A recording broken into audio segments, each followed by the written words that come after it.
10,000 people are screaming my name. Not because they like me. Because for 6 years none of them knew it belonged to me.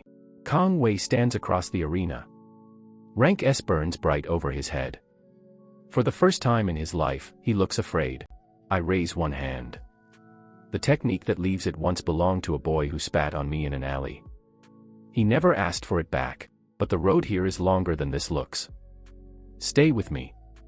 I will show you exactly how a zero becomes this. Follow the channel. It gets worse first. My name is Chen Mo. 6 months ago, none of this existed. I was 17, standing in a gymnasium, waiting for a machine to decide what I was worth. Every citizen gets scanned at 15. The machine reads whatever the world calls a gift, and burns a rank over your head for life. F to S. There is no hiding it. The rank follows you everywhere after that. School records. Dating apps. Job listings. Even the volume of a stranger's voice when they speak to you on a bus.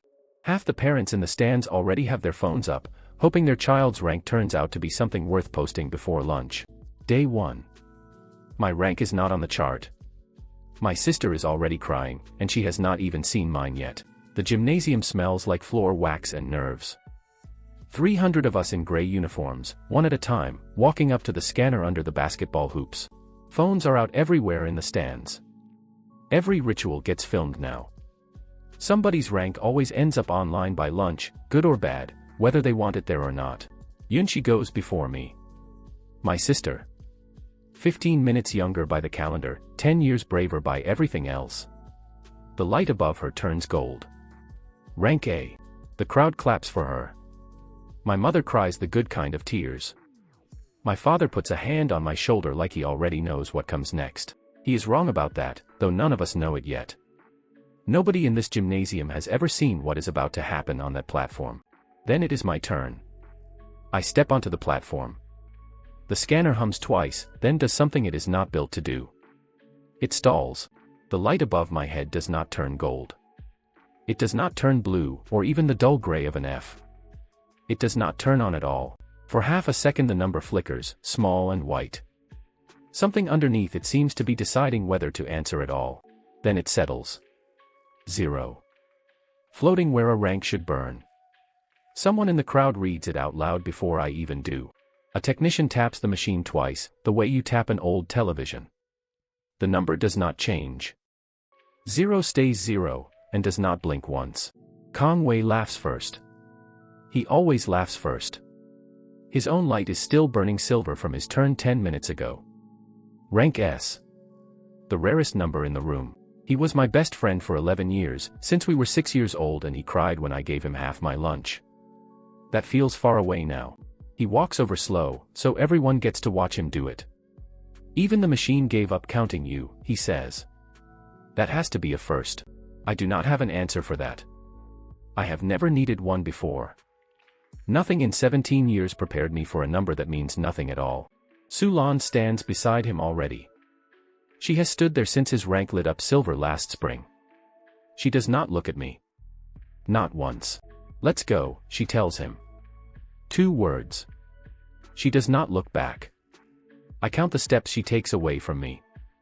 11, before the doors close behind her. Day 1. Second hour. 0, written next to my name on the board behind the stage, for 300 people to read at the same time. My father does not look angry. He looks like he is doing math. 3 children, 1 salary, and now 1 son the city says is worth nothing. No rank means no academy. No academy means no future the city respects. A 0 cannot even carry a guild badge to sweep a guild floor. Yunshi finds my hand in the crowd walking out. She does not say it will be fine. She just holds on, which is worse and better at once. Outside, the sky is doing something ordinary, indifferent to what just happened to me. I notice this and hate it a little. The world keeps its schedule. Day 1. Third hour. Walking home the long way, so the neighbors who already heard do not get to watch my face do anything. Somebody has already posted the moment online. 3,000 views by the time I reach the corner store. The comments arrive faster than I can read them. My mother stays quiet the whole walk. She has never been quiet this long in my life. Quiet, from her, is louder than anything she could say. Day 1. Evening. Home. Nobody has said one more word about it since the gym. Dinner sits on the table, and nobody touches it first. My mother finally speaks over the food nobody is eating. Maybe it is broken, she says. Not to me. Not to my father. Just to the table. My father finally speaks too. We will figure something out. He says it to the table as well. I understand that he does not believe it either. At home, the light panel over our door still works fine for every other family in this building. Neighbors' ranks glow soft gold or blue through their windows. Mine does not glow at all. The building registry just lists a name with nothing next to it, like an entry someone forgot to finish typing. Day 2. Morning. I check the mirror out of habit, the way you touch a bruise to see if it still hurts. The 0 is still there. I go through the motions of a normal day because I do not know what else a day is for anymore. Breakfast. Silence. The walk to school. The hallway terminal beeps at the entrance for everyone else, printing a small rank badge to clip on.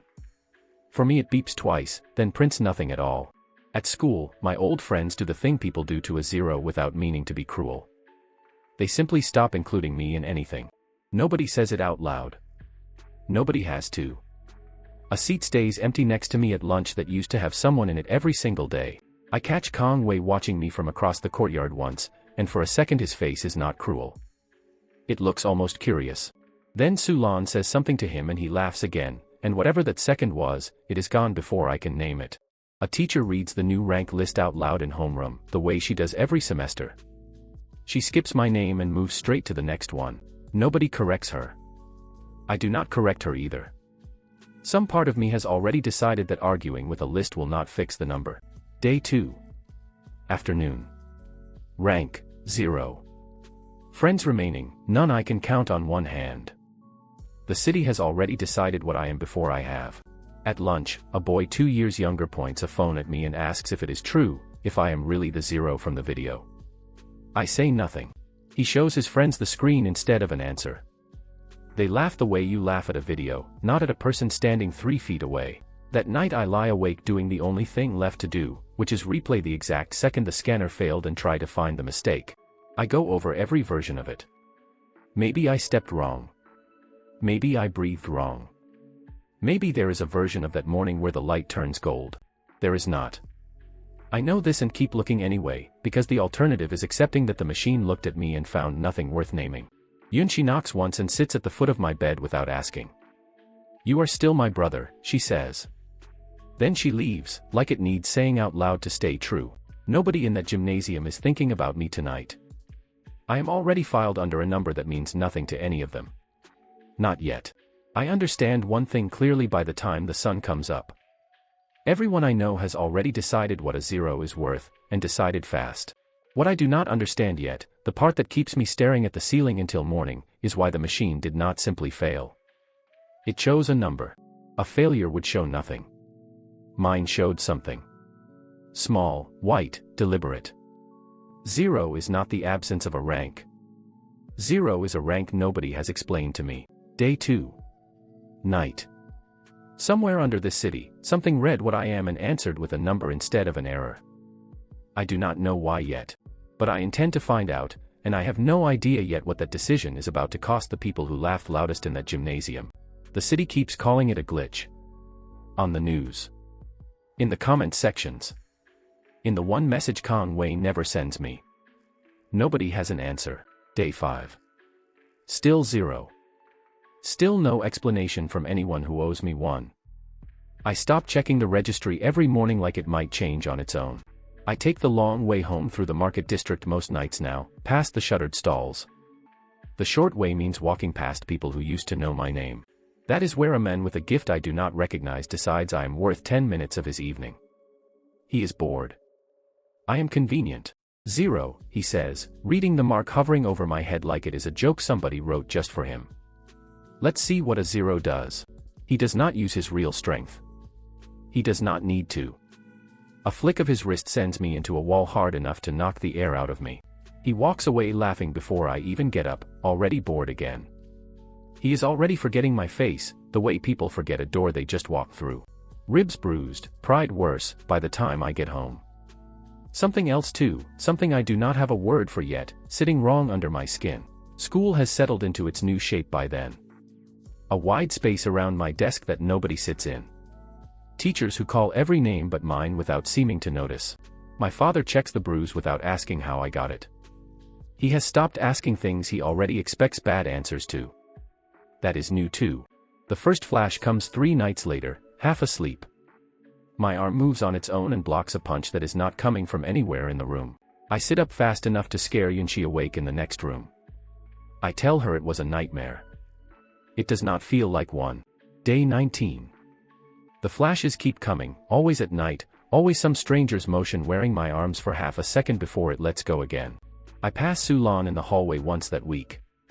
She looks through me the way you look through a window, checking the weather, not the glass.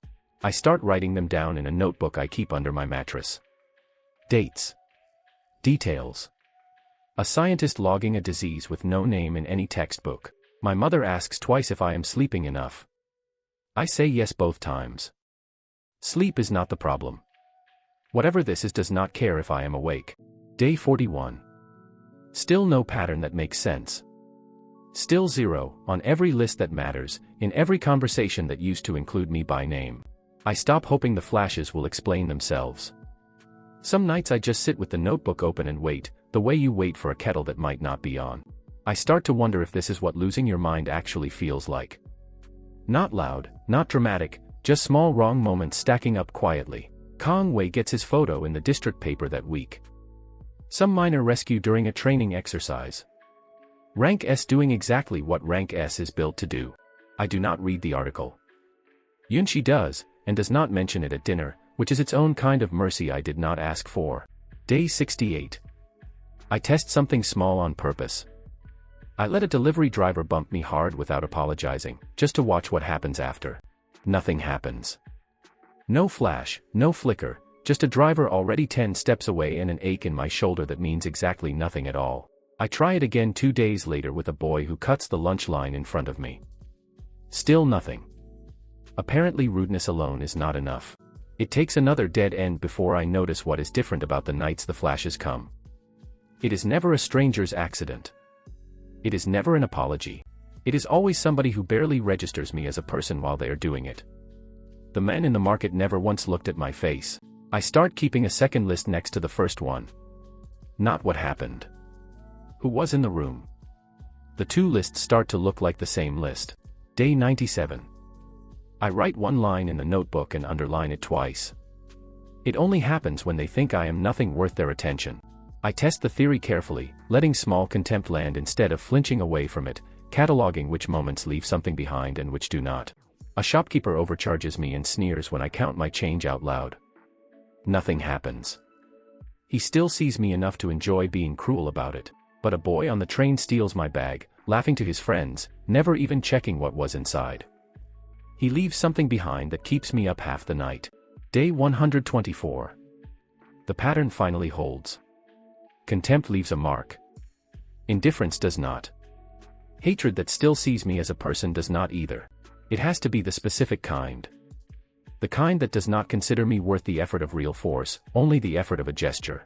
I do not know yet what the marks are for. I only know they are real. They are mine, and nobody else seems to know they exist. Day 158. I finally write it plainly. Something in me catches whatever they throw away without meaning to throw it at me at all. I still cannot use any of it on purpose.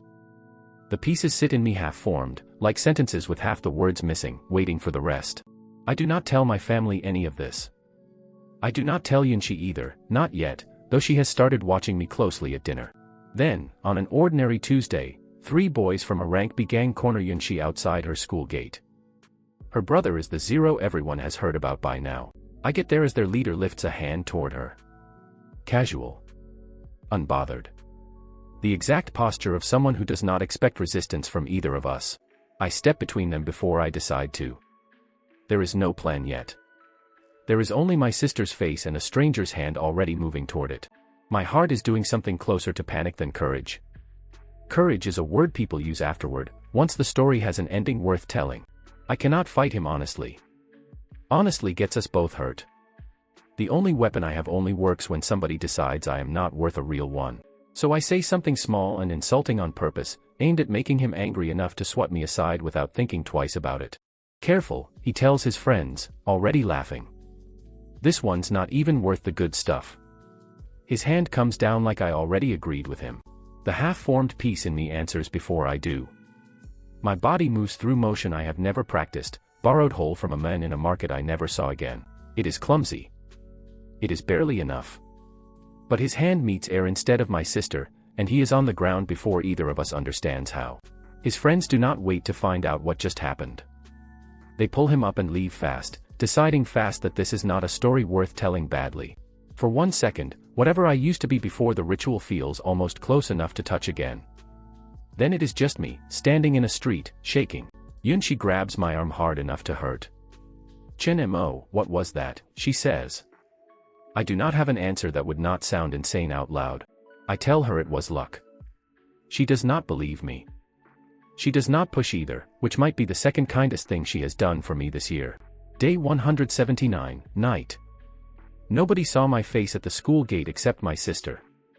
By evening, somebody else's phone footage is already online anyway. A blurry 10 seconds. A boy in a school jacket moving wrong for half a second. Captions already calling him things I never chose for myself. The null, someone writes first, and it spreads faster than my own name ever did. Nobody connects a rumor to a 17-year-old with no rank at all. I read the comments twice, then close the app, then understand something I am not ready to feel good about yet. I am not powerless. I am unrecognized. I still do not know how many of these half-formed pieces are sitting in me, or how to finish even one of them on purpose. 0 on every official list in this city. Something else entirely on the one that does not have a name yet, not even in my own notebook. The unclassified placement quota lets 6 of us into the academy grounds this term. We are not cadets. We are case files the city has to account for somewhere. Day 201. First morning inside the gates. My uniform has no rank patch, because there is nothing to sew one for. Everyone else's jacket already glows faintly at the collar, matched to their rank. Mine just looks unfinished, like a coat somebody forgot to pay for.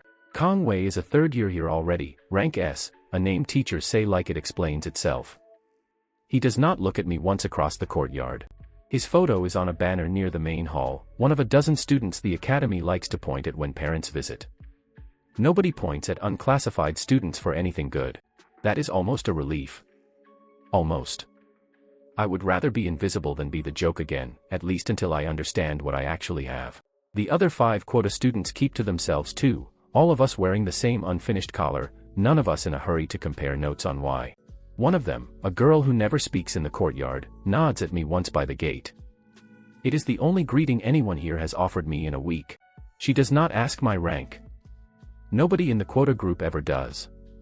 It is the one unspoken rule that makes 6 strangers feel briefly like something close to allies. I find the archive on the 2nd day. I am looking for anything the registry has ever written about a rank that reads 0 instead of failing outright. Day 203. Nothing in the public records. Not one prior case, not one footnote, as if the number has never happened before me. The archivist catches me at the same shelf twice before he says anything.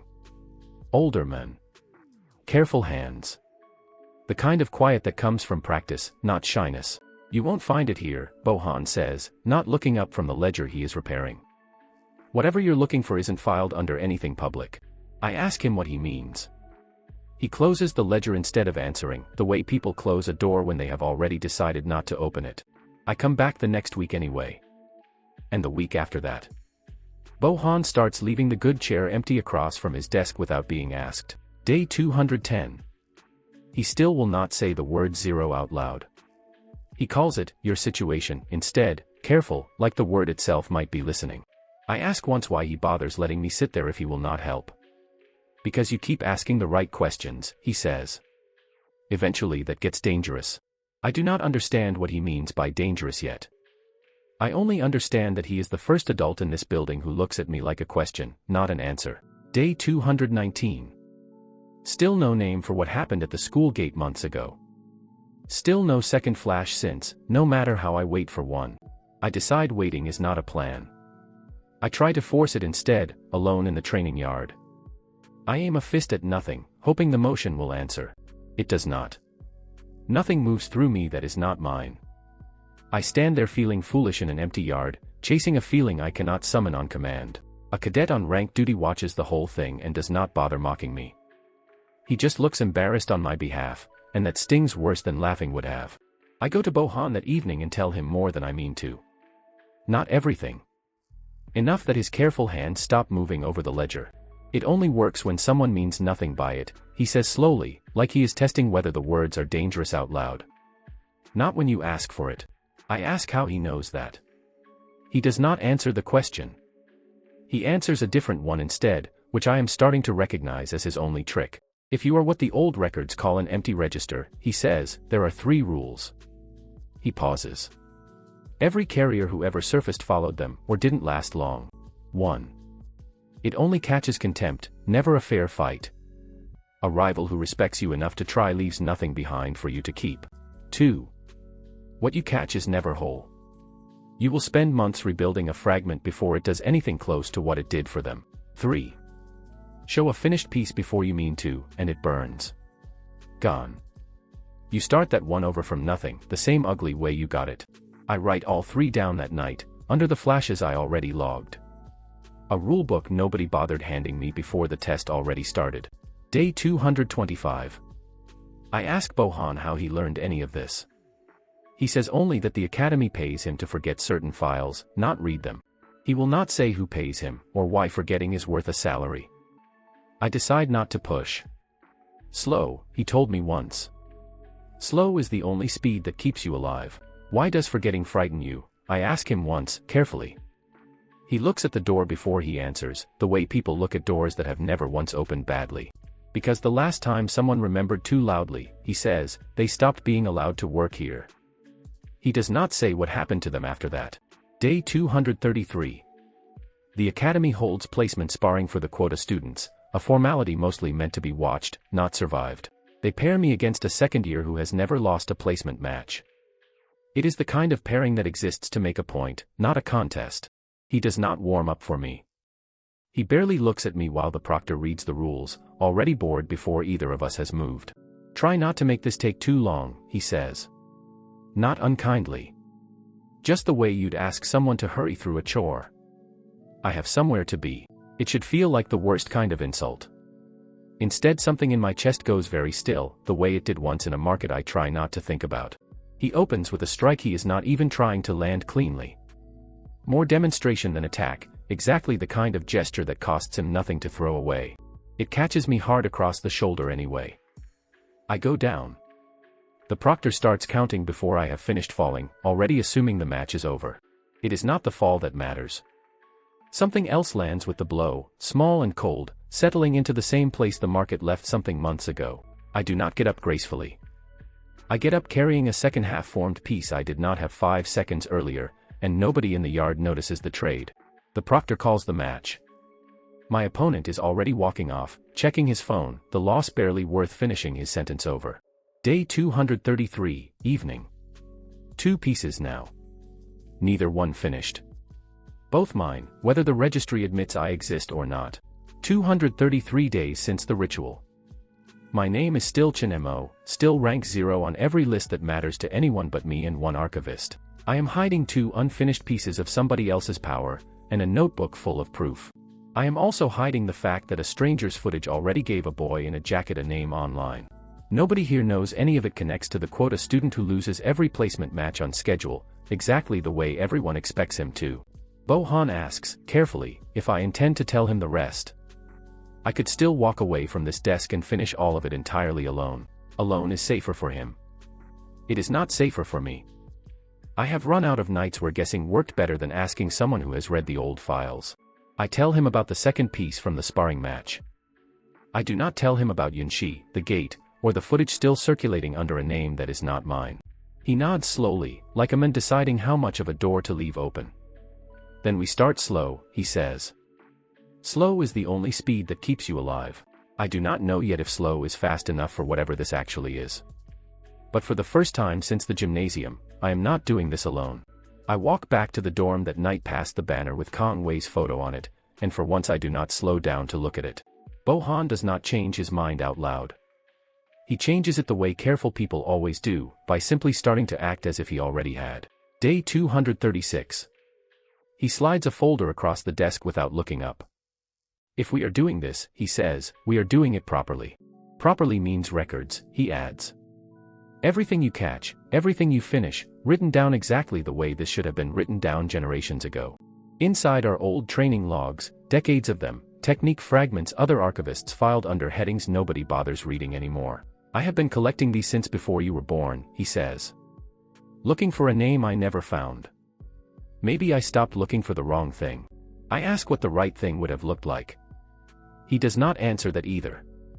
Some questions, I am learning, he only answers with more work. We start with the fragment from the sparring match, the one that landed the same night as my second half-formed piece. Bohan makes me describe the motion 100 different ways until one of them matches a diagram from a log 40 years old.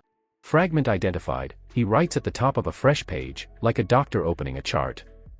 Estimated repair time, 3 weeks. Yield unknown. Day 240.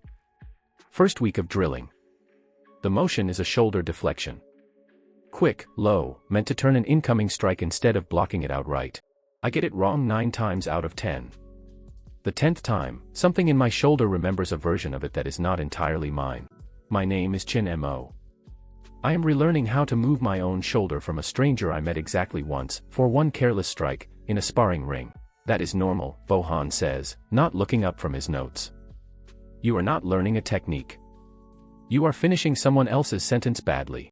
He tells me every carrier in the old logs describes it the same way, the sensation of borrowing a stranger's grammar before you have learned their language. Day 251. Second week. The motion holds 4 times out of 10 now.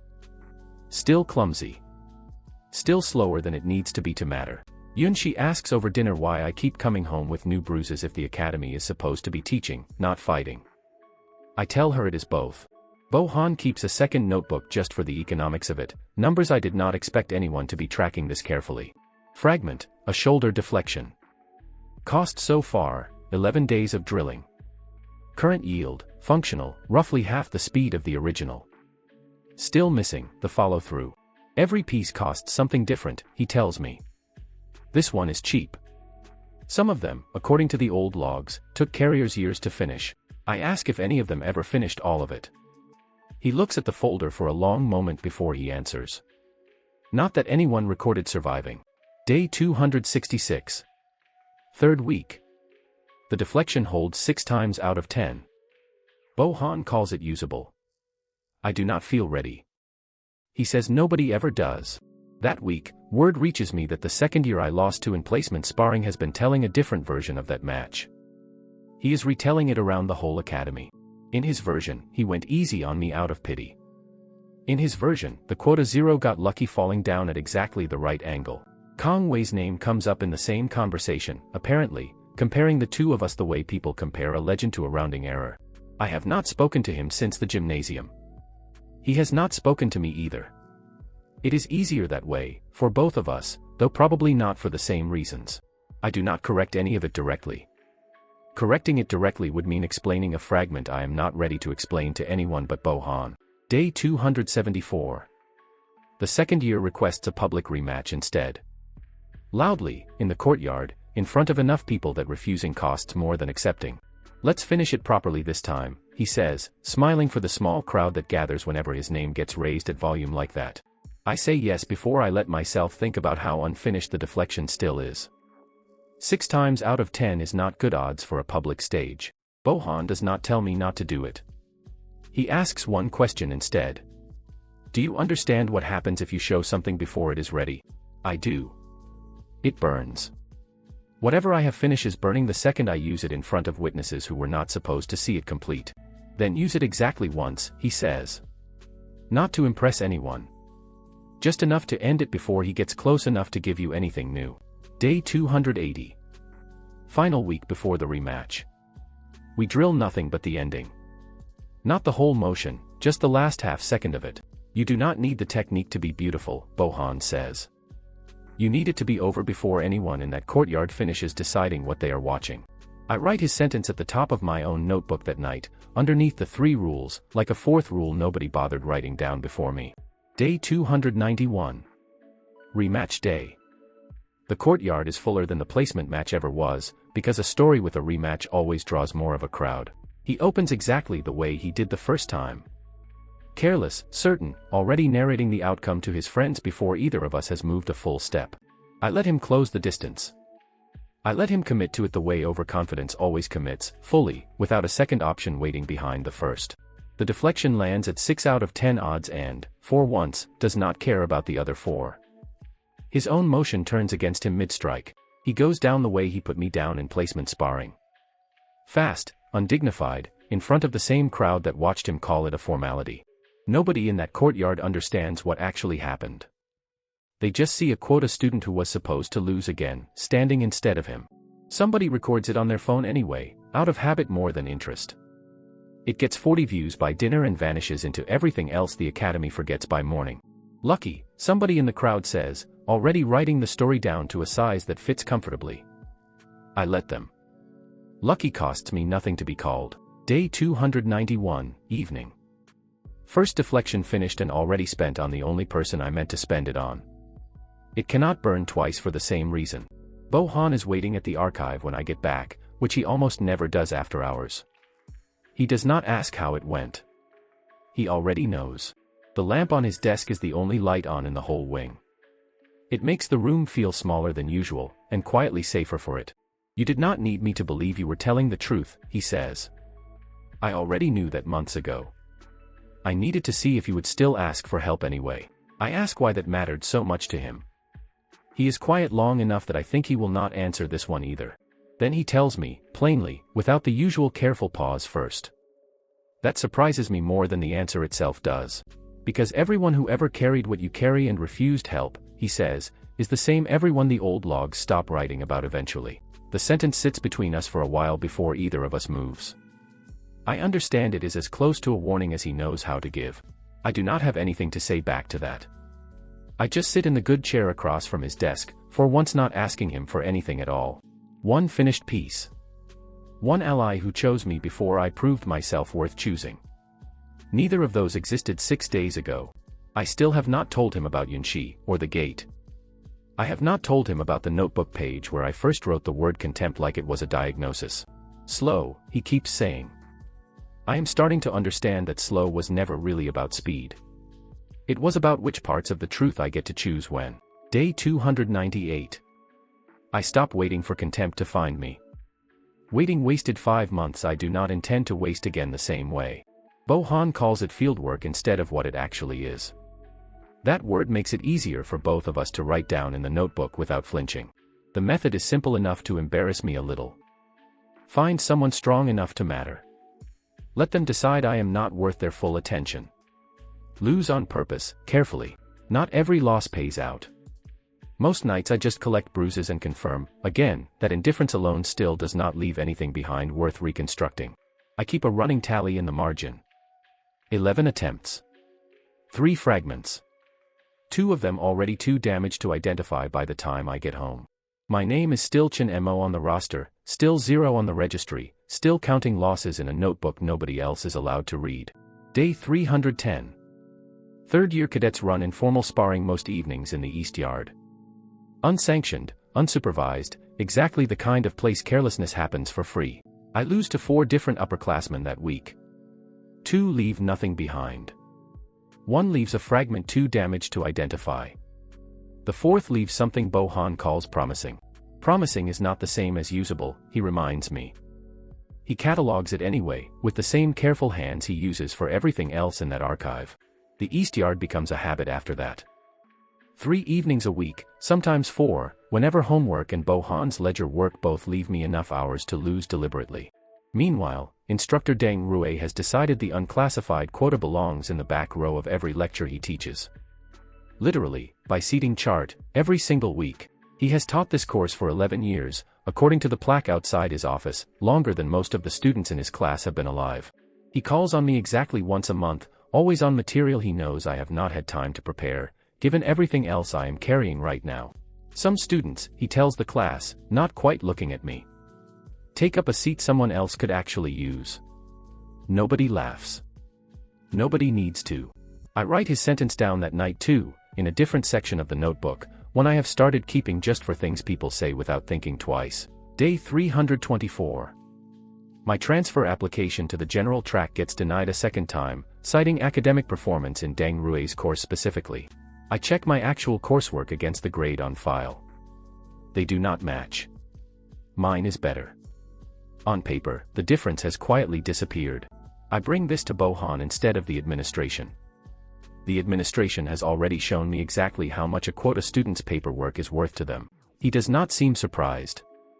Deng Rui keeps his own scoring ledger, he says. Separate from the official one. I have seen him swap numbers before. Swap them for what? I ask. He looks at me like the answer should already be obvious. For students whose parents are worth keeping happy. I think about my own father, doing math at the kitchen table every night since the gymnasium, and understand exactly which category we have always belonged to. Day 331. We start watching the ledger instead of guessing about it. The same patient, boring work Bohan has always preferred over confrontation. It takes 12 days to catch him doing it cleanly enough to prove. A transfer student's failing grade gets rewritten the same afternoon her father visits the academy. My own grade sits 2 lines above hers on the same page. Altered by exactly enough to keep my application denied without looking deliberate to anyone skimming it. Bohan photographs both pages before Deng Rui can lock the ledger away again. This is not the interesting part, he tells me. The pattern is the interesting part. He spreads 3 years of records across his desk that night, sorting them the way other people sort laundry. No particular urgency, just steady, careful attention. 6 other students. 3 years of altered scores. Always the same shape. Anyone without money or rank quietly kept exactly where Deng Rui finds it convenient to keep them. Day 342. We do not confront him directly. Confronting him gives him time to burn the ledger before anyone official ever sees it. We send the photographs instead, anonymously, to the Academy's ethics office. Along with 3 years of names Bohan has spent 12 days cross-referencing by hand.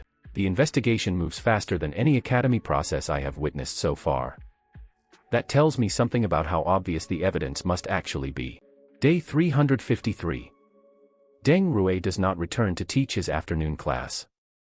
A substitute reads a short announcement instead, careful with every word she chooses. By evening it is already the loudest rumor in the building. 3 years of quietly ruined transfers, finally attached to a name everyone in the building recognizes. Students who were denied and never understood why start comparing notes in the hallway, piecing together a version of the truth that is close enough without ever naming its source. Nobody thanks me for it, because nobody knows I had anything to do with it. That is exactly how I want it to stay for now. There is a strange, quiet satisfaction in a victory nobody applauds. It belongs entirely to me, in a way the East Yard fragments never quite managed to. It is not the kind of victory I have been training for. It cost no fragment, needed no imprint at all. It only needed patience and one honest ledger. Bohan seems almost pleased by that. Not everything worth winning needs what you carry, he says. Sometimes it just needs someone willing to look properly. My transfer application gets automatically reopened along with 6 others that same week. Mine still has not been approved. Some fights only clear the field, not the finish line. Around the same time, Yunxi asks me to teach her something. Anything. She has noticed the bruises again and decided asking directly works better than guessing. I tell her no at first.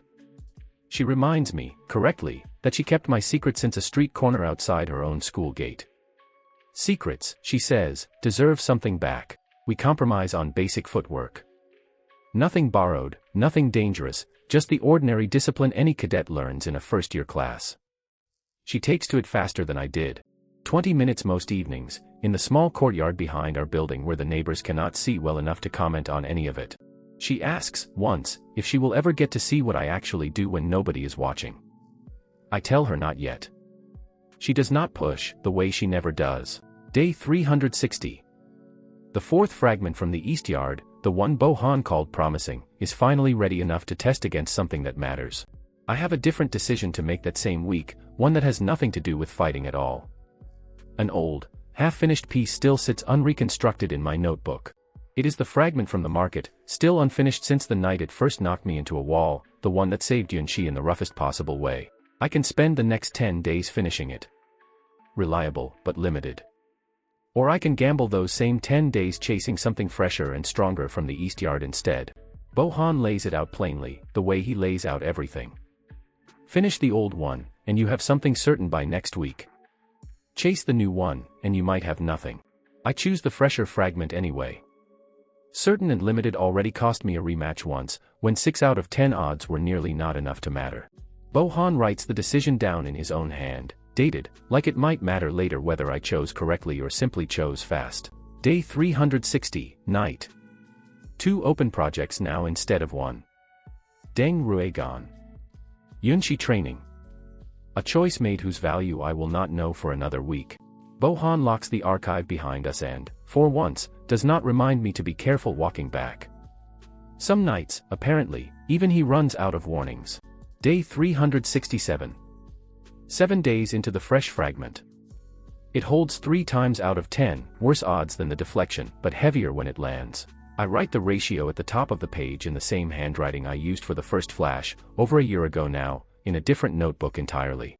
Bohan calls the difference density instead of strength. I do not fully understand the word until it knocks a training dummy clean off its base. Yunxi sees that happen from the doorway of the training yard. She is not supposed to be standing there yet.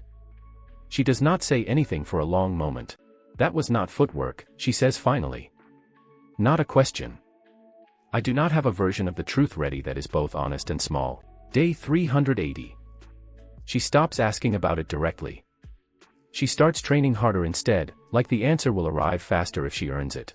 Her own gift surfaces properly that week, unprompted, during a drill Bohan suggested almost as a joke.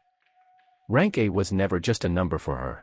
Nobody at the ritual ever explained what an A actually feels like from the inside. Watching her find out is stranger than I expected it to be.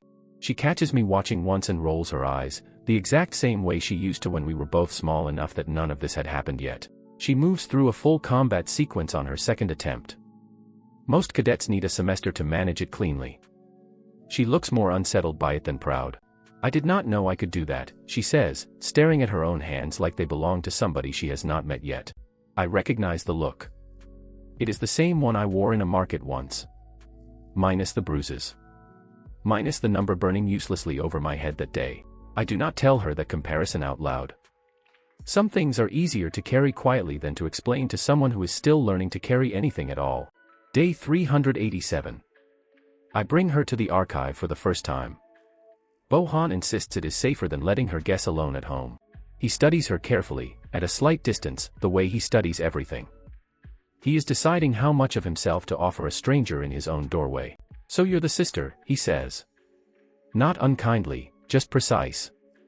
He mentions you more than he probably realizes. She glances at me when he says that. I look at the floor, which is answer enough for both of them. Yunxi studies him right back. She is unimpressed by the archive. She is unimpressed by the careful stranger her brother has apparently been trusting with all of this. Why should I trust you with him, she asks, before I can stop her. Neither of us has even finished a cup of the tea he offered. Bohan does not flinch. You shouldn't, not yet, he says. Trust me with the paperwork first. See if I am careless with that. It is not the answer either of us expects. Something in Yunxi's shoulders eases slightly. It is the exact caution I recognize because I share it with her. Day 394. She keeps coming back to the archive after that, uninvited, twice a week. Eventually Bohan simply keeps a second chair by the desk. They fall into an easy rhythm I did not expect. She questions everything he says. He answers most of it. Neither of them mentions how strange that is. Your sister argues like someone who has read the fine print on everything her whole life, Bohan tells me once. Half amused, half genuinely impressed. Day 401. I tell her part of it that week. Contempt. Fragments. The notebook. The 3 rules. Not the market. Not the gate. Not everything. She listens without interrupting, which costs her visibly. When I finish, she asks one question. Does it hurt every time, or just sometimes? I tell her the truth. Every time. She nods once, like she has filed that fact somewhere permanent. She does not ask me to stop doing it. Meanwhile, the district paper runs a full profile that same week. It names Kang Wei the new public face of the council's youth outreach program. His photo is on 3 separate billboards by the following Monday. Rank S burns bright above a smile calibrated for cameras, not for people. I do not read the article twice. Once is enough. Whatever distance existed between us before has just become official, permanent, and very publicly one-sided. Yunshi finds me staring at the billboard on the walk home and does not say anything about it, which is its own kind of mercy by now. Day 415. The academy reinstates my placement schedule that week. A quota student with 2 public wins, apparently, deserves a harder opponent next. Bohan warns me the day before that reinstatement rarely happens by accident. Somebody in the administration, he suspects, wants to see exactly how far the quota student goes. They pair me against a senior duelist who has represented the academy at inter-school exhibitions twice. The kind of name that makes instructors lower their voices. He does not bother pretending respect for the pairing. They're running out of real challengers for me, he tells the gathering crowd, loud enough for me to hear. A few of the third years actually laugh at that. I recognize 2 of them from the East Yard, from nights they never noticed losing anything to me at all. I could decline. Quota students are permitted to. I do not. A fighter this strong, careless enough to say that out loud, is exactly what the notebook has been missing. He opens with something faster than anything I have faced in this yard. An actual technique, not a demonstration, thrown with the same disdain he used on his own sentence. It still catches me across the ribs before I can read it properly. I go down hard enough that the crowd's noise changes pitch, expecting the match to end. Something lands with the blow anyway. Larger than anything the East Yard ever gave me. Dense enough that I feel it settle before I even finish falling. For a half-second the world tilts sideways. In that half-second I catch a flash of the same disdain on his face, frozen mid-strike, already certain of the outcome. I do not get up quickly. I get up carrying the third piece, unfinished, heavier than the other 2 combined. He is already turning to accept applause. The proctor calls the match early, the way they always do when a fall looks worse than it actually is. Nobody checks whether that assumption is correct. Day 415, evening. 3rd fragment. Largest one yet. Ribs bruised badly enough that Yunshi makes me sit still and checks them without asking permission. 415 days since the ritual. My name is still Chen Mo, rank still 0. 3 unfinished pieces now instead of 2. A sister who finally knows some of why. I am still hiding the market, the gate, and exactly how much this costs me every single time.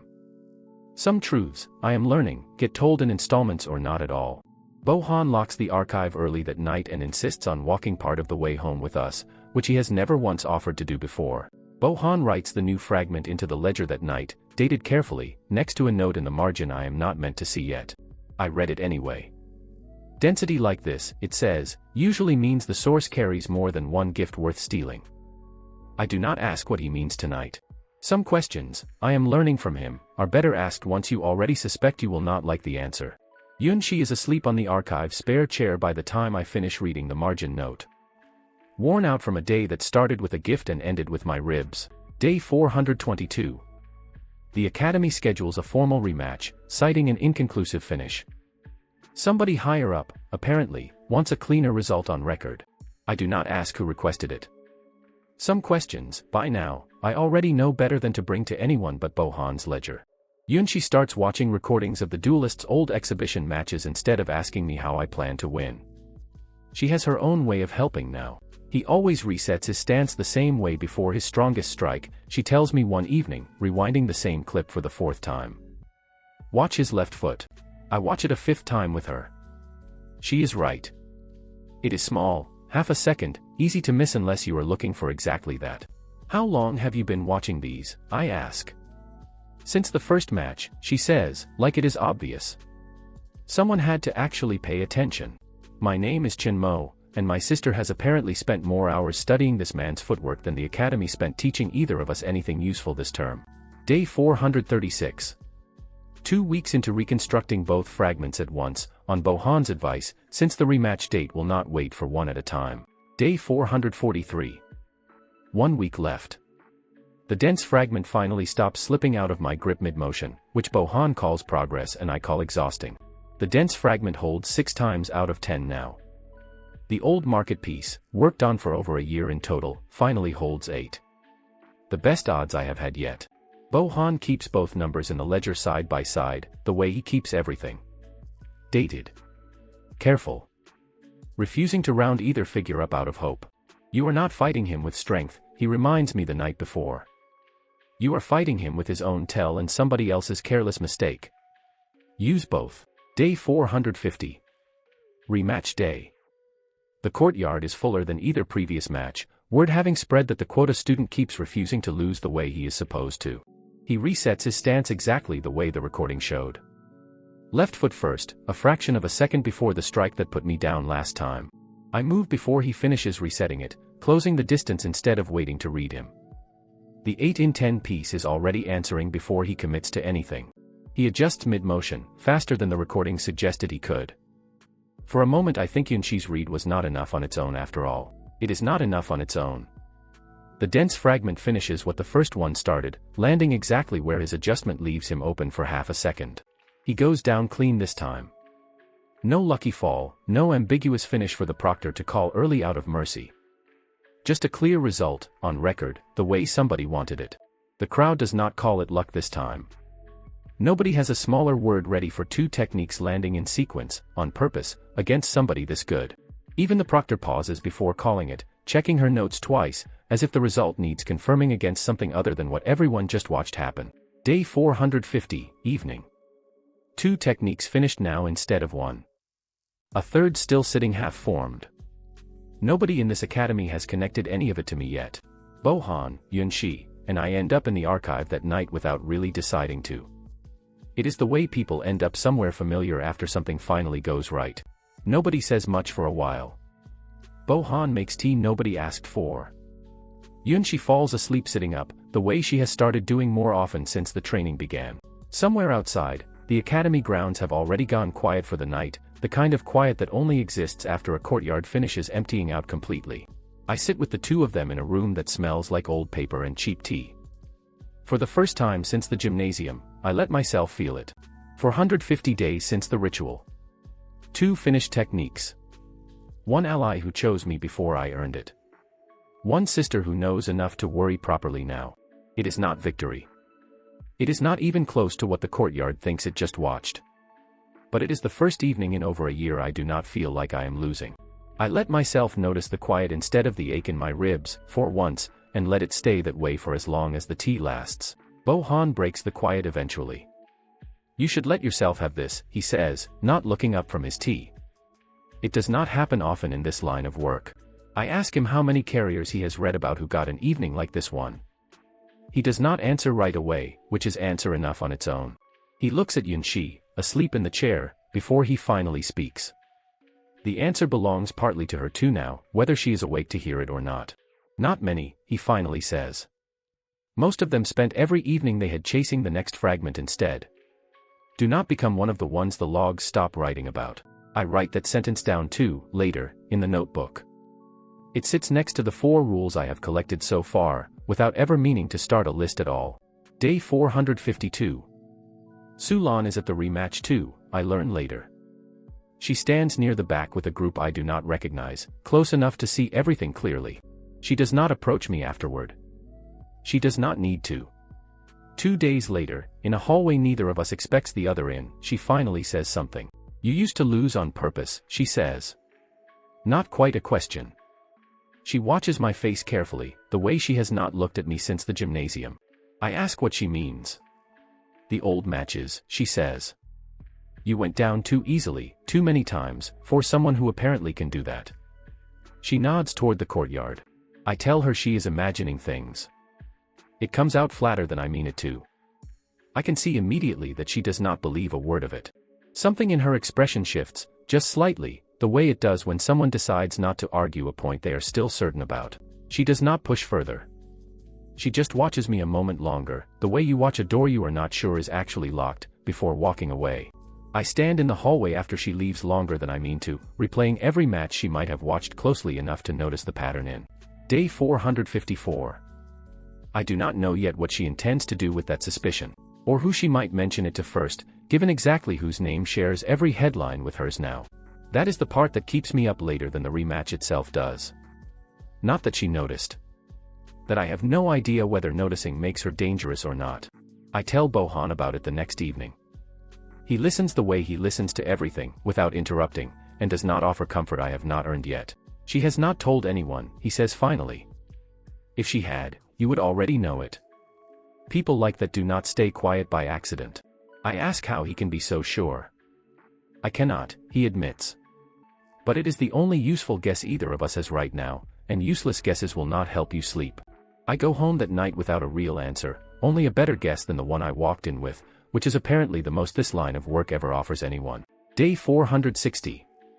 The rematch footage crosses a threshold nobody at the academy controls anymore. Someone outside the walls has started asking who the quota student actually is. Bohan hears it first, the way he hears everything. A colleague mentions a records request filed by an office neither of us recognizes by name. Guild Council Compliance, he reads off the request slip. They want match footage. Placement records. Attendance logs going back to the ritual quota's first term. I ask if that is normal. He does not answer right away, which by now I understand as its own kind of answer. My name is Chen Mo, and apparently that name has just become interesting enough for an office I have never heard of to file paperwork about it. Day 471. A woman in a gray council coat starts appearing at academy events that quota students rarely attract anyone official for. She does not introduce herself. She watches from the back of the courtyard during ordinary sparring, taking notes on nothing in particular that I can see. I notice her the second time before Bohan even points her out, the same instinct that used to warn me about a careless stranger closing distance in a market. Bohan identifies her within a week. Investigator, he says. Not local. She reports somewhere above the academy's own administration. I ask what she is actually investigating. Anomalies, he says. Win rates that do not match placement scores. Yours is not the only file. It is apparently the most interesting one. Day 478. He shows me the other files that week, names blacked out, patterns similar enough to mine that my stomach turns reading them. Every one of them is a quota student, or someone close to that status, who started winning matches nobody expected them to win. None of the files explain how. I close the folder faster than I mean to, unsettled by how many of us there apparently are, scattered across records nobody has connected out loud yet. Day 483. She requests an interview with several quota students. I am on the list. So is the girl who nodded at me by the gate a year ago. I sit through 20 minutes of careful, ordinary questions.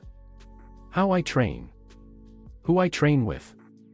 Whether anyone has offered me techniques outside official academy channels. I answer everything honestly, which is easier than lying. None of what I actually carry came from anyone offering me anything at all. Technically that is true. It is also the kind of true that survives an interview without surviving a longer, more careful conversation with someone who already suspects the shape of the answer. She does not seem satisfied. She thanks me anyway and closes her folder.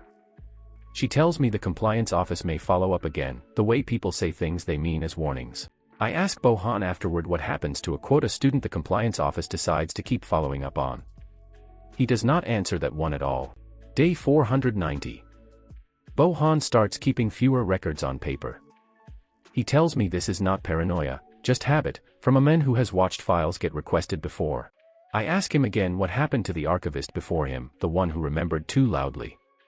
He finally answers, quietly, without looking up from his desk. He is not dead, Bohan says. He simply does not work anywhere that keeps records anymore. Nobody could tell me exactly why. That is its own kind of answer too, the same way most of his answers are, if you know how to listen for the shape of what he leaves out.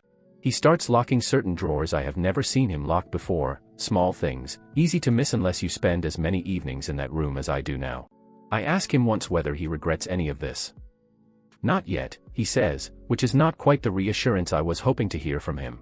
That same week, Yunshi comes home upset from her own academy program. An upperclassman shoved her hard during a drill that was supposed to be supervised. Every part of me wants to walk over there and end it in one clean motion, the same way I ended the rematch. It would take less than a second. It would also finish whatever technique I used. Permanently. In front of exactly the kind of official audience currently deciding whether the quota student deserves closer attention. I stand there long enough for the moment to pass on its own. Fists closed, doing nothing, which quietly takes more effort than the rematch ever did. I do not do it. I talk to the drill instructor instead, formally, through the proper channel.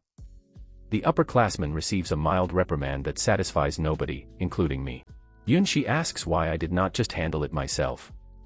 I tell her some fights cost more to win than to lose slowly through the correct process instead. She does not look convinced. I am not entirely convinced either. Restraint like this has never once felt like the right decision in the moment it is required. I think about the market again, about the bandit who nearly broke my ribs for entertainment. I wonder how patient I would have stayed without a reason like her waiting at home. Day 504. Sulan starts appearing in the academy archive some evenings, alone, asking Bo-han for records that have nothing to do with any assignment I know of. He tells me about it carefully, the way he tells me anything involving a name close to Kong Wei's. Old placement match footage, he says. Going back years. Yours included. I ask if he gave it to her. Some of it, he says. Refusing would have been stranger than helping. I gave her exactly what a public request should return. I do not know what she is looking for exactly. I only know she is asking close to the same questions the compliance investigator already started asking. I wonder, more than once, whether she already suspects the truth and is simply gathering proof before she decides what to do with it. Two people, for two very different reasons, are quietly assembling the same picture of me from two different directions.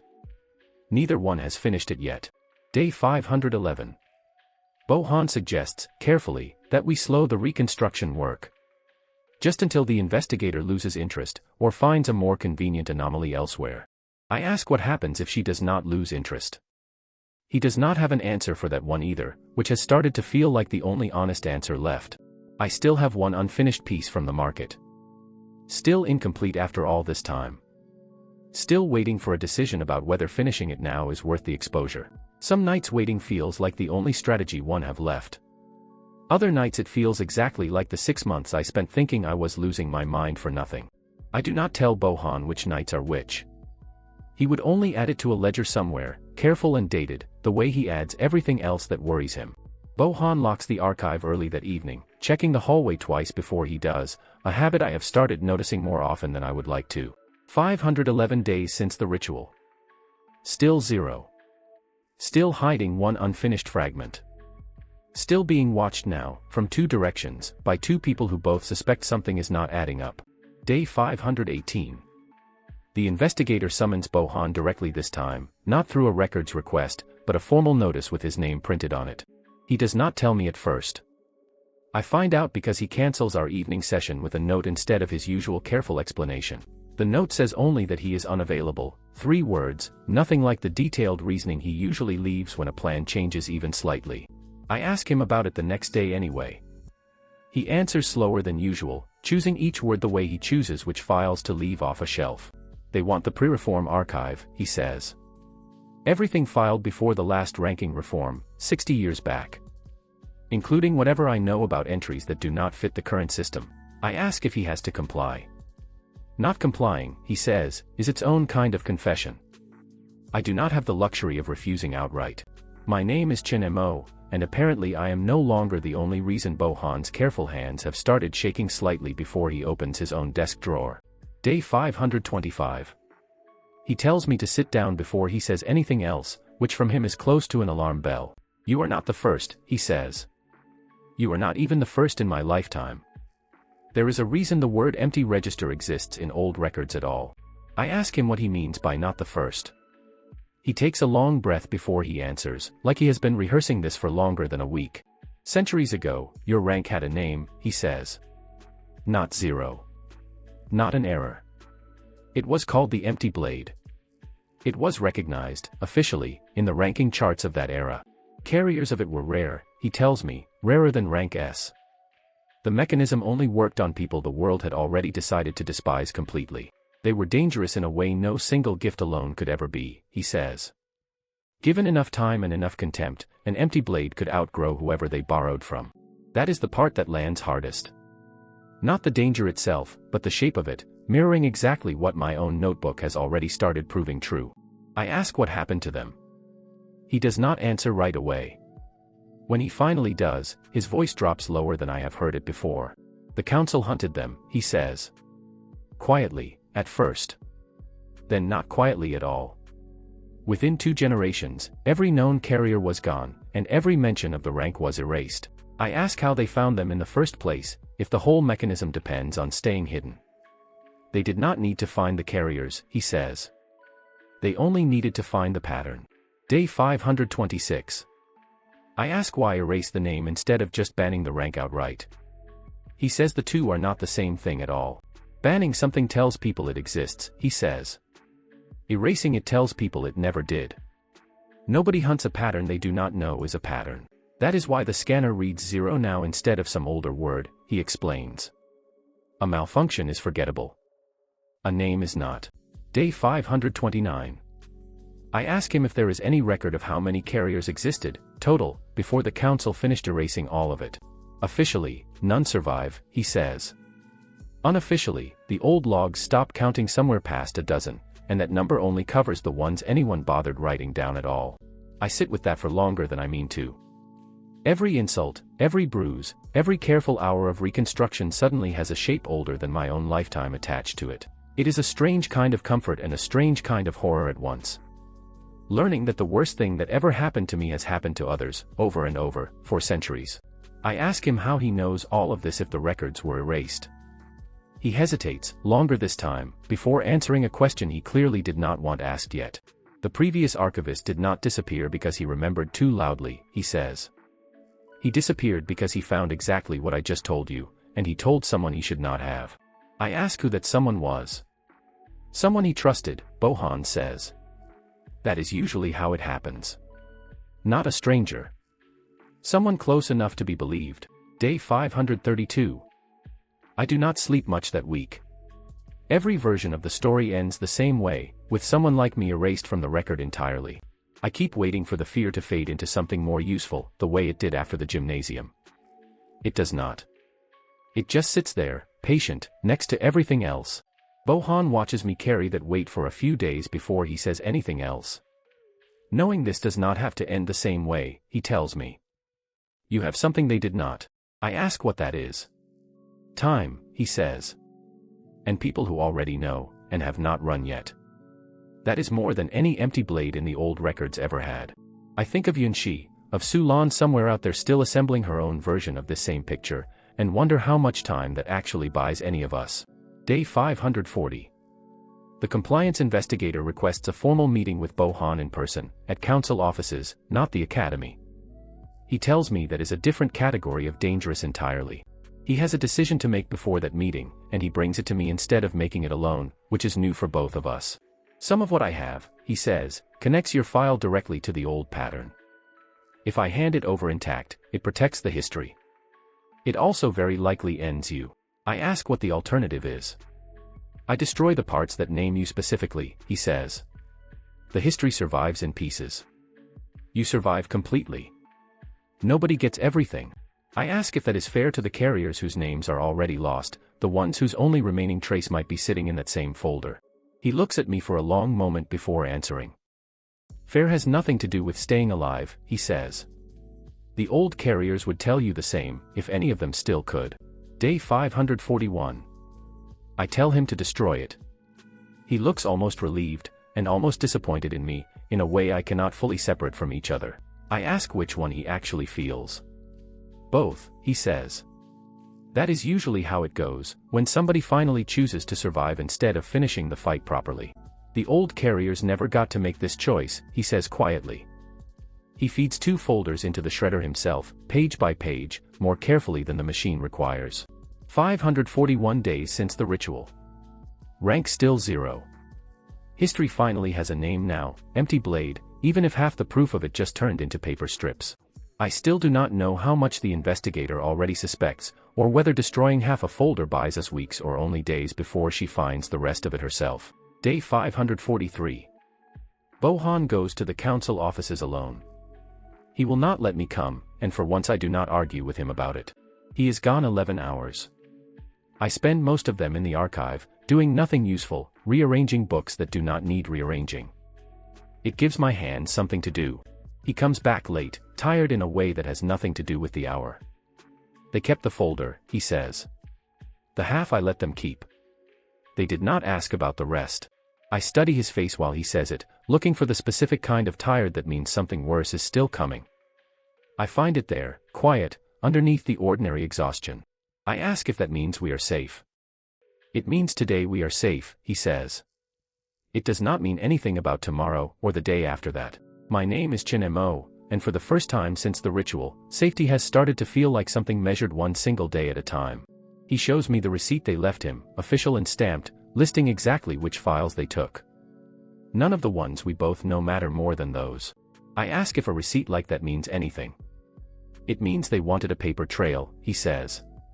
People who plan to disappear evidence quietly do not usually bother with receipts. That should be reassuring. It is not quite, not entirely. I let myself hold onto it anyway, the way you hold onto anything that might turn out to be true. Day 545. Yunshi asks me directly whether Bohan is in danger because of us. I do not have an honest answer that will not frighten her. I tell her the truth anyway, in pieces, the way Bohan taught me truth sometimes has to be handed over. Not everything. Enough that she stops asking the same question twice. She takes it better than I expect. Then we help him, she says simply, like the decision requires no further discussion at all. Whatever that ends up meaning. Day 549. Classes continue as if none of this is happening. I sit through lectures. I spar in the East Yard. I help Yunshi with footwork, the way I have for months. It is strange, how ordinary fear can start to feel once you carry it long enough. Some days I almost forget the investigator exists at all, until I see her gray coat across the courtyard. Bohan starts teaching me things that have nothing to do with fragments. How to spot a records request before it becomes a formal notice. How to read the specific silence that means somebody is being watched. None of this used to matter to me, he admits one evening. I spent 30 years cataloging paper. Now I am teaching a 17-year-old how to disappear if he has to. I ask if he regrets any of it, the same question I asked before. This time he actually answers instead of deflecting it back at me. No, he says. I regret waiting this long to start looking properly.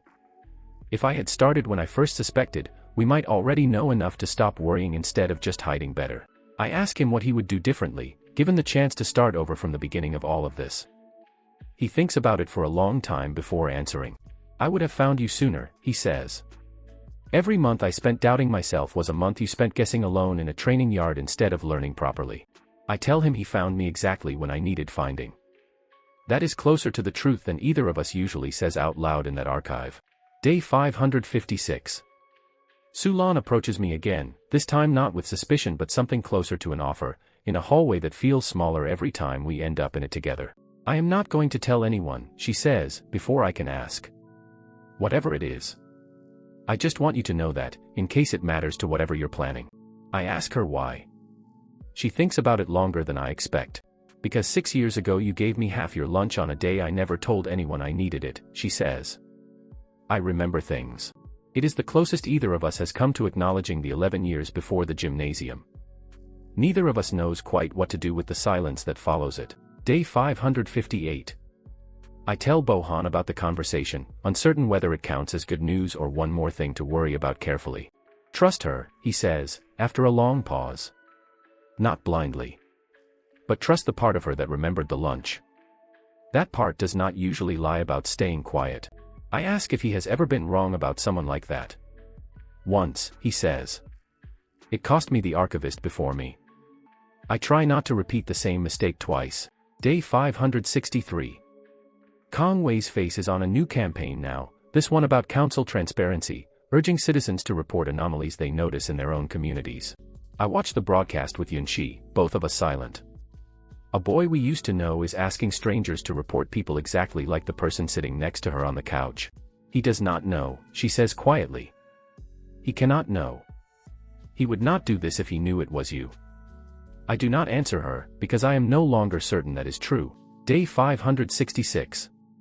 I watch the same broadcast a second time online, alone this time, studying Kong Wei's face for something I am not sure I want to find. He looks tired in a way the cameras are not supposed to catch. The kind of tired that comes from repeating words somebody else wrote for you, often enough that they stop sounding like anything. I wonder, not for the first time, whether the version of him on that stage still remembers a boy who used to share his lunch too. Before either of us had a rank at all. Day 570. Bo-han receives a second summons, this one different from the first, requesting his presence with 48 hours notice instead of the usual week. He does not sleep the night before. Neither do I. We sit in the archive until nearly dawn, going over which files exist only in his memory now instead of on paper. He walks me through the empty blade history one more time that night, slower this time, checking that I have actually memorized it and not just heard it. If the paper disappears, he says, the story cannot disappear with it. You are the only copy that matters now. Carry it like that. I ask if he is frightened. He considers the question honestly, the way he considers most things, instead of offering the easy denial most adults give a 17-year-old asking that. Yes, he says. I have been frightened since the day I first suspected what you were. Fear was never the reason to stop. It was just always there, alongside everything else. If something happens to me, he says carefully, everything you need is already in your own notebook. I made sure of that months ago, without telling you why. I tell him nothing is going to happen to him. He looks at me the way you look at someone saying something neither of you actually believes, and does not correct me out loud. We stay in the archive until the light outside changes. I finally understand what he meant, weeks ago, about time being the one resource an empty blade never gets to waste. Day 570, night.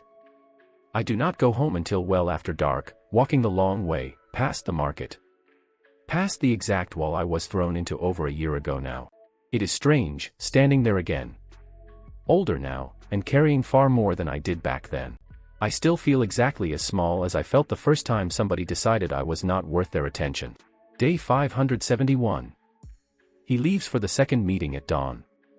I go to the academy as if it is an ordinary day. Bo-han insisted on it. Pretending, he told me, is easier than waiting visibly where anyone can watch you do it.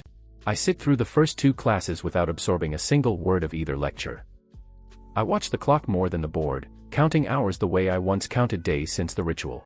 Yunshi texts me twice that morning, ordinary messages, a joke about a teacher and a question about dinner. I answer both as normally as I can with my hands not entirely steady. I am 3 hours into classes when Yunshi finds me between periods, out of breath, having run the entire way from her own building to mine. Something is happening at the archive, she says. I heard 2 instructors talking.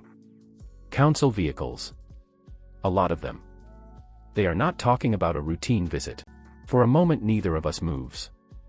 Both of us wait for the other to say the thing we are already thinking, until the silence itself becomes an answer we cannot ignore. We run. It takes 11 minutes to reach the archive wing, 11 minutes that feel considerably longer than any placement match I have ever lost. Neither of us speaks the entire way there, saving whatever breath we have for the running itself. Both of us are already bracing for something neither of us has said out loud yet. The archive doors are already open when we arrive, propped wide in a way Bo-han never leaves them. Papers are scattered across the floor just inside. It looks like someone left in a hurry. Or was made to. We stop in the doorway together, both of us frozen for a full second, the kind of second that later feels much longer than it actually was. The room smells like scattered paper and something else, something metallic and faint. It is a smell that does not belong in a place full of old books and quiet conversations. Yunshi grips my sleeve without saying anything, the way she used to when we were small enough to still hold hands crossing a street. Neither of us steps further inside yet. Some part of both of us already understands that whatever happens next will be easier to survive from the doorway than from the middle of the room. I count 3 shadows moving methodically between the shelves before either of us says another word or takes a single step further inside. Whatever is happening in that room, it is already well underway by the time we finally reach it. Both of us are out of breath, unsure exactly what we are about to see. 3 council agents in gray are inside, methodically emptying shelves into crates, moving with the kind of efficiency that only comes from having done this exact thing before. Bo-han is not among them. I do not see him anywhere in the room, and the absence hits harder than his presence would have. One of the agents notices us in the doorway. She is not the investigator I recognize. She is someone new, older, carrying herself like rank matters more to her than most people's names do. She has the kind of stillness that comes from doing dangerous work calmly, for a long time, without ever needing to raise her voice about any of it. This area is restricted, she says. Not unkindly. It is the exact tone people use when they expect to be obeyed without needing to raise their voice. I ask where Bohan is. She looks at me for a moment too long before answering, the kind of look that already knows more than it plans to say.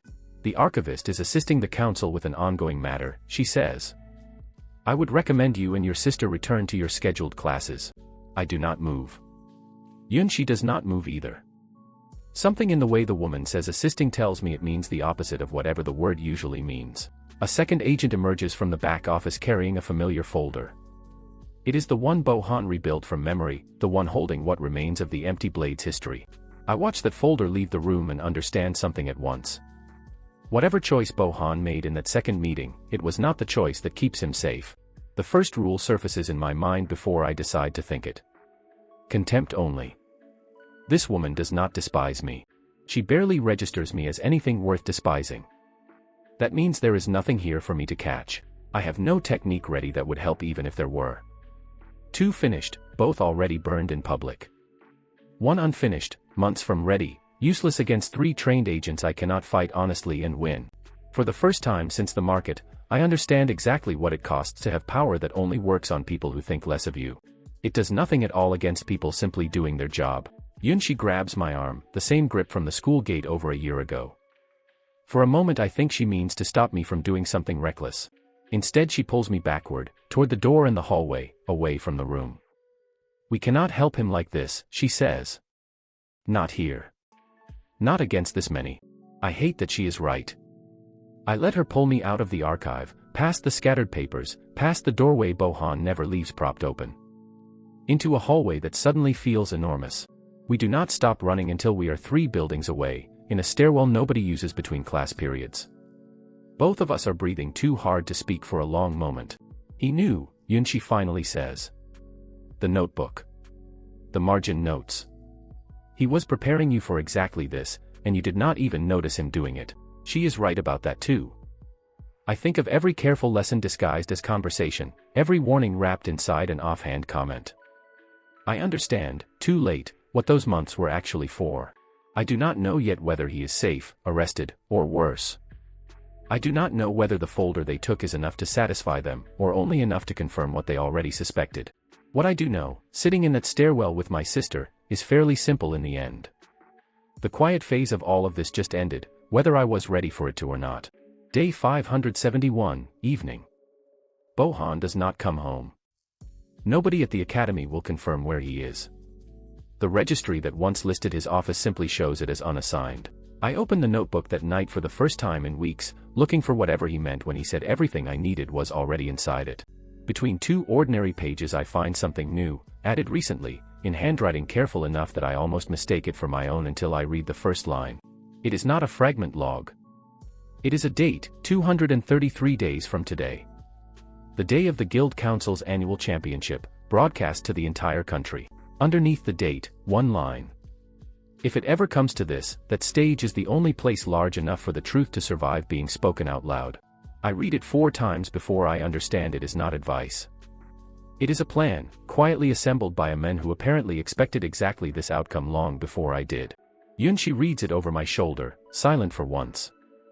She does not ask what I intend to do with it. The answer is already sitting on the page between us. 233 days until the final. Bohan's office stays unassigned for a full week before the academy quietly reassigns it to someone else entirely. I walk past the new archivist's door twice a day out of old habit, before I remember there is nothing there for me to check on anymore. Nobody official ever confirms what happened to him. The word assisting from that first agent is the only explanation anyone in the building ever offers me. My name is Chin Mo, and the one person who ever fully believed that name meant something has become a question nobody in this building will answer honestly. Sulan finds me at the archive door, standing there with no reason to be standing there anymore. She does not ask why I keep coming back to an empty room. He is being held, she says quietly. Not charged. Not released. My father mentioned it at dinner, thinking it was ordinary council business. I do not ask how her father knows. 220 days until the final. Kong Wei gives a speech that week, broadcast to every academy in the district, about protecting the ranking system from what he calls unregistered instability. He does not say my name. He does not need to. Every quota student in that broadcast understands exactly which unregistered instability he means, and so do I. The council announces expanded screening for the unclassified quota the same week. Additional interviews. Additional records. A new office specifically for cases like mine that used to fit in one drawer. The girl who nodded at me by the gate 2 years ago stops attending academy events entirely after her second interview. Nobody explains why. Nobody asks either. Yunshi gets called in for a screening of her own. Despite being ranked A, despite never once appearing in any anomaly file, simply because her last name matches mine. That is the part that finally breaks something in me. Not the raid. Not Bohan's silence. My sister, sitting in an interview room because of a name she did not choose either. I do not go with her to the interview. Quota students are not permitted family in the room. I wait outside for 40 minutes that feel considerably longer than any placement match I have lost. She comes out pale but unshaken, the same steady calm she has carried since the school gate. She tells me the questions were mostly about me, phrased as if they were about her. 205 days until the final. I do not do anything reckless. I want to. I stand very still in a hallway once, fists closed, and choose the harder discipline instead. Sulan comes to me again that week, this time with something in her hands instead of just words, a folder she should not have access to at all. Internal council memo, she says. About the quota screening. It confirms what your notebook already says. They are not looking for anomalies anymore. They are looking specifically for you. I ask how she got it. Kong Wei leaves things on his desk, she says, flatly. I used to be someone he trusted not to read them. Used to be, I repeat. She holds my gaze steadily. Things change, she says. Apparently I finally noticed which side of this I actually want to be standing on. 200 days until the final. I ask her directly why she is doing this, risking her own name attached to his the way it has been for years now. She thinks about the question longer than she usually lets herself think in front of me. Because I watched them erase a boy who used to be kind to me, she says. I am tired of pretending I did not notice. I do not know what to do with that sentence for several days after she says it. It sits in the notebook eventually, next to everything else I have never quite finished processing. 180 days until the final. I decide, carefully, to bring her fully into what remains of the plan Bohan left behind. It is not a small decision. Yunshi disagrees at first. She still shares headlines with him, she says. That is not nothing. I tell her Bohan trusted people slowly too, and it worked exactly once, when it mattered most. Sulan earns the trust in pieces after that. Records. Schedules. The exact security arrangement for the final itself, memorized from conversations Kong Wei never thought to have carefully around her. She starts meeting us twice a week in a small tea shop 3 streets from the academy, chosen because none of Kong Wei's usual circle ever sets foot in it. Yunshi warms to her slowly, testing her the way she tested Bohan once. Small questions with sharp edges, watching how carefully Sulan answers each one. She checks her facts before she speaks, Yunshi tells me privately, after the 3rd meeting. That is more than I can say for most people who claim to be on our side. 160 days until the final. The plan takes shape slowly, the way everything worth finishing eventually does. Expose the Empty Blades history, publicly, on the one stage large enough to survive it. We map the broadcast schedule, the exact minute the championship match airs nationally, the narrow window where the truth would reach the most people before anyone could cut the feed. Sulan explains how council broadcasts work, which cameras answer to which producer. Which moments cannot be edited out after the fact, because too many people are watching live at once. The final match, she says. Nothing before it gets that kind of audience. Nothing after it either. If this happens, it happens exactly there, or it does not happen at all. It needs one more thing before it is ready. The largest, purest fragment I have never had access to. It sits exactly where it has always sat, in a boy who still does not know what he threw away. I have avoided Kong Wei successfully for over a year now, ever since the gymnasium, careful never to be in a room he is also standing in. 147 days until the final.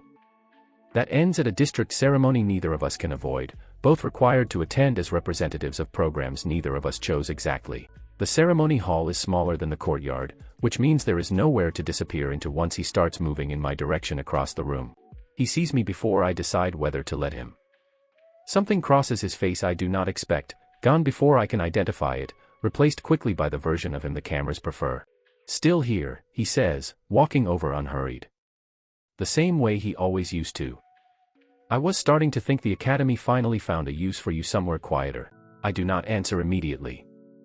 I let the silence stretch long enough that people nearby start to notice, long enough that he fills it himself, the way he always eventually does. You know, he says. Lower now, almost private. Some people were built to matter, and some just take up the space next to them. It lands exactly the way it needs to. Genuine. Careless. Aimed at someone he still, after everything, does not consider worth his full attention. The fragment catches cleaner than anything I have felt before. Larger than the market, larger than the dense strike from the arena, settling into place before he finishes the sentence. He walks away satisfied with himself, unaware he has just handed me the single most important piece I will ever carry. The same way he handed me the first one, years ago, without noticing either time. 147 days until the final. Largest fragment yet. Source confirmed. Sulan fully committed. Yunshi watching everything with an expression I have started to recognize as quiet, careful fear. That night I write everything down in the notebook one more time, start to finish, the whole shape of it. In case anything happens to me the way it happened to Bohan. I do not tell Yunshi I have done this. Some fears, I am learning, are heavier to carry together than apart. At least until there is no other choice left. I do not know yet whether 147 days is enough time to finish reconstructing something this large. I only know it has to be. There will not be a second chance to catch it again. 90 days until the final. The largest fragment holds 4 times out of 10. Still rough. Still nowhere near where I need it before the stage is the only chance I get. Sulan brings updated broadcast details every week now. Camera positions. Commentary booth staff. The exact moment the feed becomes technically impossible for the council to interrupt without admitting why. I ask her what happens if they find a way to cut it anyway. Then we try again next year, she says. Assuming any of us are still standing to try. 60 days until the final. Yunshi starts drilling the timing with me every evening, counting the beats out loud until I stop needing her voice to keep the rhythm. She has gotten faster than I have, in some ways, watching patterns from the outside longer than I have ever had the luxury of watching my own. 45 days until the final. The fragment finally holds 7 times out of 10. Bohan would have called that usable, the exact word he used for the deflection 2 years ago. I write his name in the notebook that night, next to the number 7, because there is nobody else left to tell that it finally worked. 10 days until the final. I write the last entry in the notebook I intend to write before any of this happens. In case it is the last one I ever get to write. I do not say that part out loud to Yunshi. She reads it anyway, the way she reads everything I try to keep from her lately. 1 day until the final. Sulan confirms the arrangement one more time, calm on the surface, her hands not quite as steady as her voice manages to sound. Yunshi packs a bag with nothing useful in it. Packing, I think, is simply the only thing her hands know how to do tonight. The day of the final. Morning. 10,000 seats fill before the sun finishes rising. Families. Cameras. Guild officials. All gathered for a match nobody expected to matter this much. I walk into the athletes' tunnel carrying 3 finished techniques and 1 still imperfect fragment. More than any quota student has ever carried onto this particular floor. I check the notebook one final time before I hand my bag to the attendant. Every page exactly where I left it, exactly as complete as it will ever be. Kong Wei is already warming up across the arena, rank S burning steady over his head. He has no idea the boy across from him has spent 2 years building toward this exact morning. The day of the final. Minute 1. The announcer reads both our names to the stadium. Mine gets a confused pause before the crowd remembers who the quota finalist actually is. We meet in the center of the ring the way every match starts. Formal. Brief. Neither of us says anything the cameras would want to hear yet. The commentators up in the booth are already narrating my rank as a technical footnote, the way they always do, unaware that footnote is about to become the whole broadcast. Still here, he says again. The same 2 words from the ceremony. This time there is Northwest polite crowd close enough to make him perform kindness he does not feel. I do not answer him with words.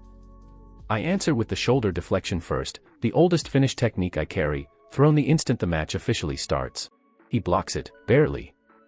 Surprise flickers across his face for the first time since we were children sharing a lunch. Neither of us remembers the same way anymore. For a fraction of a second I think I see the boy who used to be my friend, buried somewhere under 2 years of official statements and rehearsed smiles.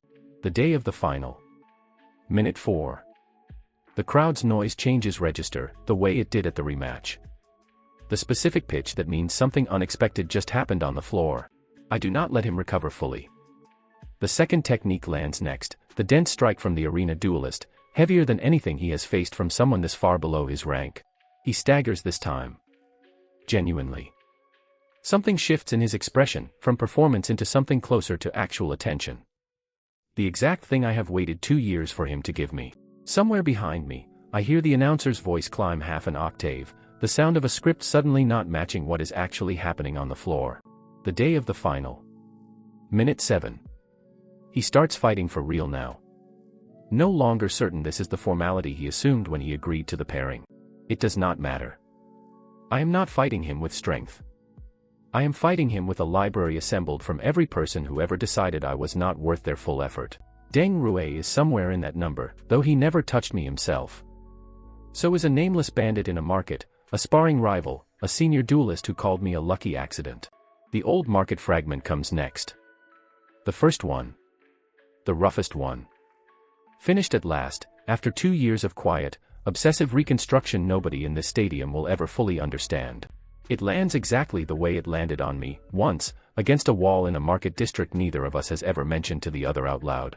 I remember every detail of that night as it happens again in reverse, his knees buckling instead of mine, the crowd gasping instead of laughing. The day of the final. Minute 11. 3 techniques spent. 3 burned permanently the moment the cameras caught them. 1 piece left, saved for this precise moment. Kang Wei is on one knee now, breathing hard. He looks at me with something that is no longer contempt. Contempt requires believing the other person is beneath your attention. I raise one hand. The technique that leaves it once belonged to a boy who spat cruelty at me on a ceremony floor. Careless. Certain nobody that far beneath him could ever make it matter. He never asked for it back. None of them ever did. That has always been the entire mechanism, the whole quiet architecture of everything I have built since the gymnasium. I think of Bo-han, wherever he is, and hope some part of him can see this. I think of Su Lan's father, mentioning ordinary council business at dinner without knowing what it cost. It lands clean and decisive, the largest piece I have ever carried. He goes down the way I once went down in front of an entire crowd. Exactly once. Exactly enough. The day of the final. Minute 12. Match over. I am not finished yet. The broadcast feed Su Lan mapped for me is still exactly where she promised it would be. I do not leave the floor. I turn to the nearest working camera instead, the one she confirmed cannot be cut without every screen in the country noticing the interruption. My rank is 0, I say, loud enough for the microphones. My voice does not shake, though the rest of me currently is. It was never an error. I tell them what Bo-han told me. The empty blade. The carriers erased across 2 generations. A reform, 60 years back, replaced a name with a malfunction so nobody would ever look for the pattern again. I hold up the notebook. Every page of it is already photographed, already uploading to servers Su Lan arranged weeks ago, beyond anyone's reach to quietly delete before morning. The stadium goes silent in a way 10,000 people rarely manage together. The specific silence of a crowd realizing the story they came to watch was never the real one. Somewhere in that silence I hear a single voice start clapping. Alone at first, uncertain. Then a second voice joins it, and then more than I can count. My name is Chin Mo. For the first time since a scanner failed to read anything above my head, 10,000 strangers are hearing that name and understanding exactly what it means. I find Yunxi in the stands before I find anyone else. Standing. Both hands pressed to her mouth. My mother beside her, crying the same way she cried the day I was born 0. Su Lan is near the exit, already watching the council officials in the front row reach for phones that will not save them anything at this point. One of them meets my eyes across the arena floor. I recognize her gray coat before I recognize her face. For once, she is the one who looks away first. Kang Wei is still on the floor, looking up at me. For the first time in 2 years his face holds no performance at all. Just a boy trying to understand what he actually threw away. I do not know yet what happens in the hours after this. I only know that whatever it is, it happens to a country that finally knows my name for the right reason. Day 1 after the final. The broadcast has 11 million views by morning, clipped and reposted faster than any council statement can catch up to correcting it. My name is Chin Mo. For the first morning in 2 years, that name trends higher online than Kang Wei's, though I never once wanted it that way. 3 council officials resign within the week, including the woman in the gray coat who watched the archive get emptied without once raising her voice about it. Day 9. The official inquiry into Bohan's detention returns an answer nobody wanted, delivered by a clerk who cannot look me in the eye while she reads it.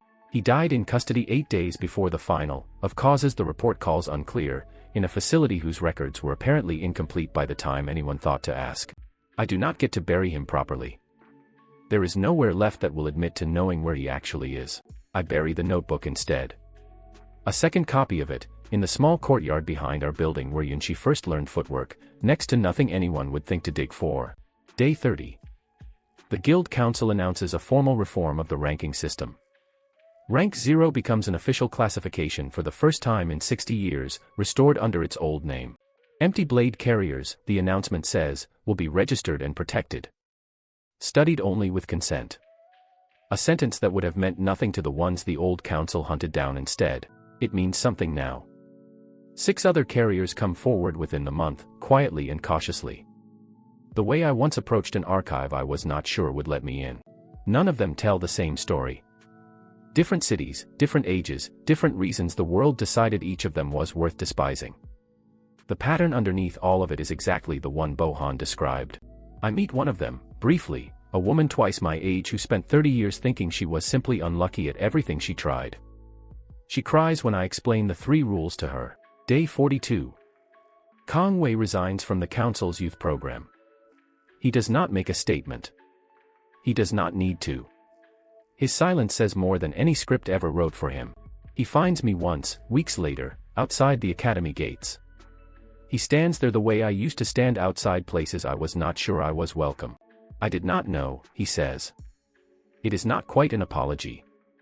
It is closer to a question, one he clearly does not expect me to answer easily. I tell him I believe that part. I do not tell him it changes what 6 years of small cruelties actually cost me. Some debts do not clear just because the debtor finally understands the math. I still see flashes of the boy who shared his lunch, underneath the practiced politician he became. I do not know yet if that boy is worth trying to find again someday. He nods, like he expected exactly that answer, and walks away without asking for anything more than the honesty I already gave him. Day 50. Sulan and I meet at the same tea shop 3 streets from the academy, empty this time, no documents left to pass between us under the table. I am glad it worked, she says. Simple, careful, the way she has learned to say most things around me since the archive door. I ask her what happens now, to whatever this has been between us since the hallway, since the lunch 6 years ago neither of us has fully finished discussing. She thinks about it honestly, the way she thinks about everything now. I do not know if we go back to who we were, she says. I know I do not want to lose whoever we became instead. Neither do I. We do not put a name on it that day. Some things, I am learning, survive better without one. We keep meeting anyway, once a week, at the same table. Slowly building something that resembles friendship more than the ache it used to be. It is enough. It is more than I expected to have. Day 60. My mother asks me quietly, over dinner, whether I can ever forgive her for the year she spent ashamed of a son the scanner could not explain. I tell her yes. I watched her cry the good kind of tears for Yunshi once, and the frightened kind for me at the final. Both of those were real. I tell her the truth about the difference too, the one Bohan taught me without ever saying it directly. I forgive the ones who were only afraid. I do not forgive the ones who chose cruelty on purpose. She does not ask me to name names. She already knows most of them, the way mothers eventually know everything they spent a year pretending not to notice. She reaches across the table and holds my hand the way she used to when I was small, before ranks, before any of it. Neither of us says anything else about it that night. Day 75. Yunshi graduates from basic footwork to something closer to a real technique of her own. One she caught fair and square, the ordinary way a rank A is supposed to. She does not need contempt to grow. She never did. Watching her earn something honestly is its own kind of relief. I did not expect to feel this strongly. You could stop now, she tells me one evening, not quite a question. You proved it. Everyone knows. You do not have to keep collecting anything anymore. She is right. I have not gone looking for a new fragment since the final. For the first time since the market, I do not feel the absence of one. Some evenings I still catch myself watching a stranger's careless gesture a little too closely, out of habit more than hunger, before I remember I do not need to anymore. Day 90. I visit the small memorial the Academy finally agrees to install outside the old archive wing. A single plaque with Bohan's name and nothing else, because nothing else was ever left to confirm. Yunshi comes with me, quiet the whole walkover. She leaves a single folded page from her own notebook at the base of it before either of us says anything. I stand there longer than I mean to, the way I used to sit across from his desk longer than either of us admitted we wanted. I tell him, quietly, that the plan worked. I do not know if that matters to wherever he actually is now. I say it anyway, because some things need saying whether or not anyone answers back. They thought 0 was the number for something that does not exist. They were wrong about exactly one thing. 0 is the place where everything anyone ever threw away with contempt finally lands. It stays there, patient, for someone willing to pick it back up.